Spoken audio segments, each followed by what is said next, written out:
The federal government announced a major new military mission today to support Ukraine in its war against Russia. But at the same time, the government is under mounting pressure to reverse a recent decision that critics say lets the Russians prolong their invasion of Ukraine. Al Sweeney is following the story today and has this report.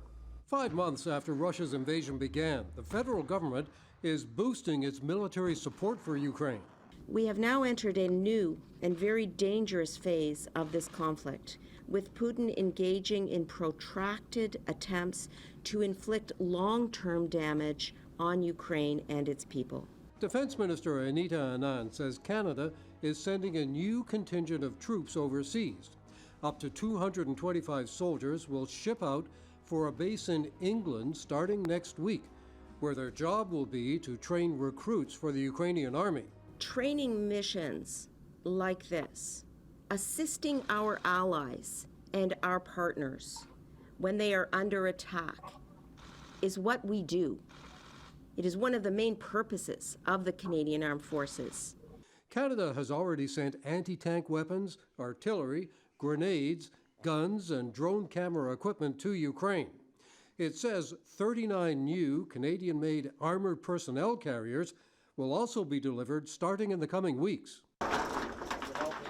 We have furniture here, we have mattresses, chairs. Ukrainians here in Canada, like those at the SLAVIC Full Gospel Church in Brantford, have been collecting donations for Ukraine and for refugees from the country they say is gripped by terror. They're just fearful.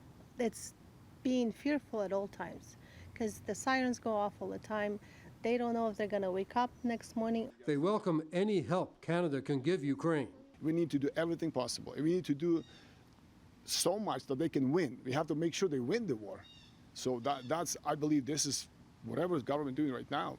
Excellent, that's great. But the government is also under fierce criticism for its recent decision to send refurbished turbines to Europe so a Russian pipeline can move Russian natural gas to Germany. This is the financing of genocide. We've all had a front seat view in our living rooms where we witnessed the horror of what Russia is doing in Ukraine. And since February 24th, Russia has earned over 100 billion euros in revenue from fossil fuels. 60% of that came from the EU. At a House of Commons committee today, Foreign Affairs Minister Melanie Joly repeated the government's position that it had to stand with its NATO partner Germany and return the turbines even if it means Russian gas would be sold to Germany. This was not an easy decision to make. Critics aren't convinced by the government's argument. Even the president of Ukraine says Canada was wrong to send the turbines to Germany.